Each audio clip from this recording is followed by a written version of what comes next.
그렇죠? 행복하다라는 거는 우리 영혼이 살아 숨쉬는 겁니다. 근데 우리를 살아 숨쉬게 만드는 영양소에는 뭐가 있을까? 그것을 먼저 규정을 해야 그것들을 얻기 위해서 도대체 우리가 어떤 활동을 할 것인지 답을 얻을 수 있기 때문에 많은 분들이 이런 질문을 합니다.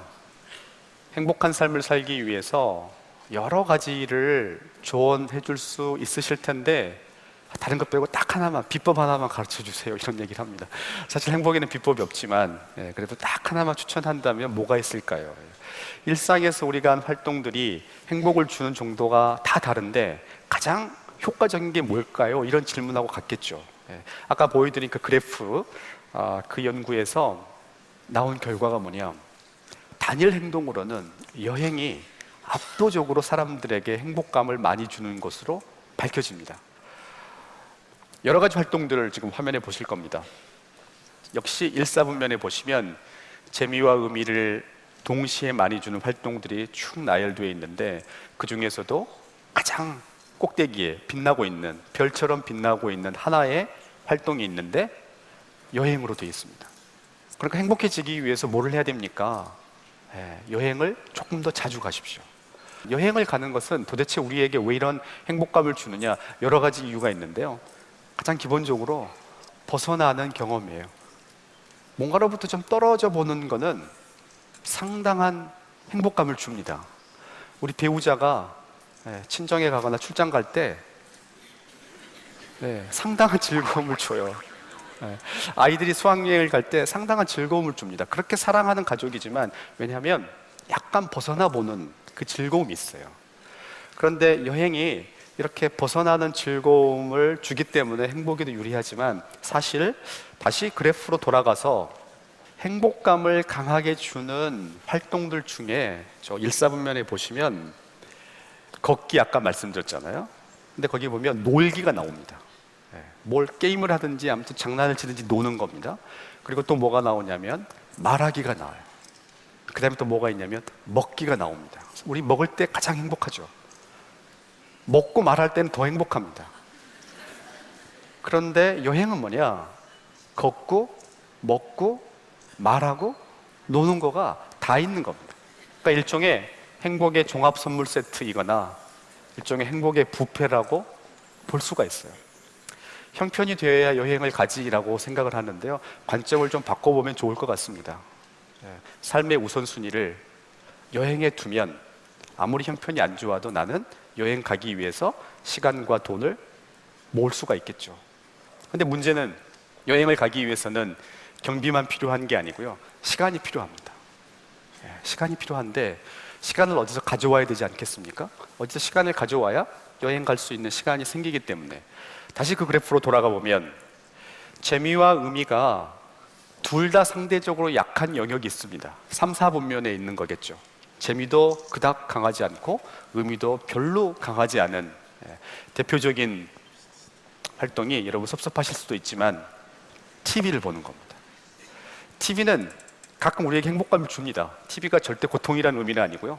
지금 우리 방송 나갈 텐데 TV는 되게 우리에게 좋은 혜택을 줍니다. 그런데 TV를 보고 있을 때 행복감은 운동하고 있을 때 행복감보다 상대적으로 약하다는 겁니다. 이 동그라미의 크기는 뭘 나타내냐면 그런 일을 하는 빈도를 나타냅니다.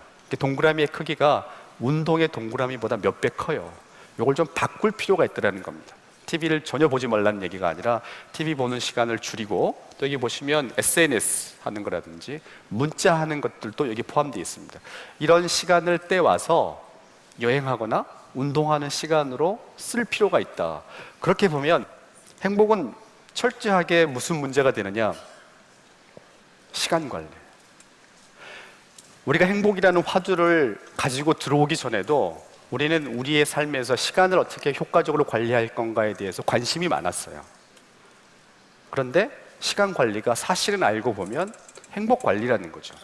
내 시간을 잘 분배해서 행복감을 별로 주지 않는 일들에 들이는 시간을 줄이고 행복감을 많이 주는 시간들에 그 시간을 늘리는 것이 바로 행복을 추구하는 거다.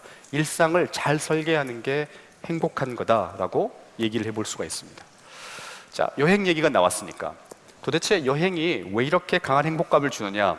벗어난의 경험도 있고요, 또 행복감을 주는 여러 가지 활동들을 다양하게 한꺼번에 경험하게 한다라는 그런 의미도 있습니다. 근데 또 하나의 여행이 그렇게 우리에게 행복감을 주는 이유는 최근에 학자들이 돈과 행복에 관한 연구를 하면서 돈을 많이 벌면 행복감이 늘어나는 거냐 이 질문에서 돈을 어떻게 쓰는 게 행복에 유리한 거냐라는 쪽으로 질문의 방향을 조금 바꾸기 시작을 했습니다.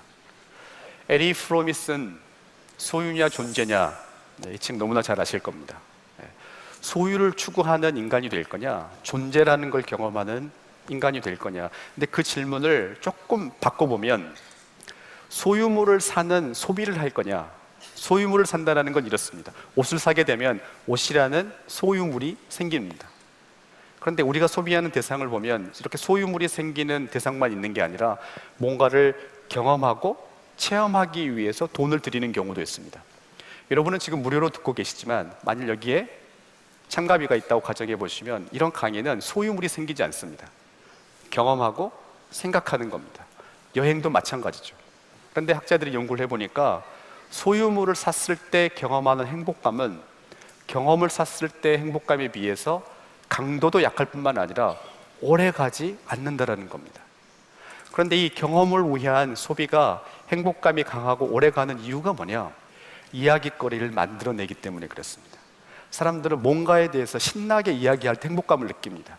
여러분이 사신 옷을 놓고 잠깐은 누구랑 이야기할 수 있어요. 내가 이 옷을 샀는데 너무 예쁘다. 근데 몇 년째 이런 얘기는 하지 않습니다. 근데 우리가 몇 년 전에 다녀온 여행에 대해서는 지금도 이야기를 합니다. 어떤 분의 표현처럼 어떤 여행은 인생을 바꿉니다. 어떤 옷은 인생을 못 바꿉니다. 어떤 옷도 사실은 뭐 예외적으로 그럴 수는 있겠지만 어떤 옷도 우리의 인생을 바꾸지는 못합니다. 어떤 생각할 수 있는 기회는 우리의 인생을 바꿀 수 있습니다. 그런데 어떤 자동차는 우리의 인생을 바꾸지는 못합니다. 그러니까 우리 일상생활에서 가장 현실적으로 중요한 그리고 가장 빈번히 우리에게 다가오는 주제가 돈의 문제인데요. 이 돈의 문제를 어떻게 해결할 거냐를 해결하지 않고 행복을 추구한다는 것은 사실 어려운 문제이죠. 그런데 그 한 가지의 대안이 뭐냐? 돈으로 경험을 살 필요가 있다는 겁니다. 영어로 이력서를 레주메라고도 하고요. 조금 고급스럽게는 커리큘럼 비타라는 표현을 씁니다. 그래서 줄여서 CV라고 하는데 우리가 우리의 이력서를 관리하기 위해서 사람들이 많은 노력을 합니다. 내가 어느 대학을 나왔고 어디에서 일한 경험이 있고. 그런데 어떻게 보면 우리는 우리 경험의 소위 CV를 가지고 있습니다. 어떤 사람은 그 경험의 이력서가 풍성합니다. 이런 걸 경험해봤고 이런 걸 체험해봤고. 근데 어떤 사람은 그 경험의 이력서가 너무 빈약한 겁니다. 행복은 우리 경험의 CV의 길이와 비례한다고 해도 과언이 아닙니다. 그러니까 돈을 벌어서 이제 어떻게 쓸 거냐? 이야깃거리를 만드는데 돈을 쓸 필요가 있습니다. 이야깃거리를 만들어낼 때 우리에게 행복감이 생기기 때문에 그렇습니다. 우리 자녀들에게 돈을 많이 벌려고 가르쳐야 됩니다. 우리가 덕을 보는 것도 있지만 자녀들이 돈을 많이 벌어서 너 이 돈을 가지고 이 세상에 존재하는 많은 것들을 경험하는 데 써라.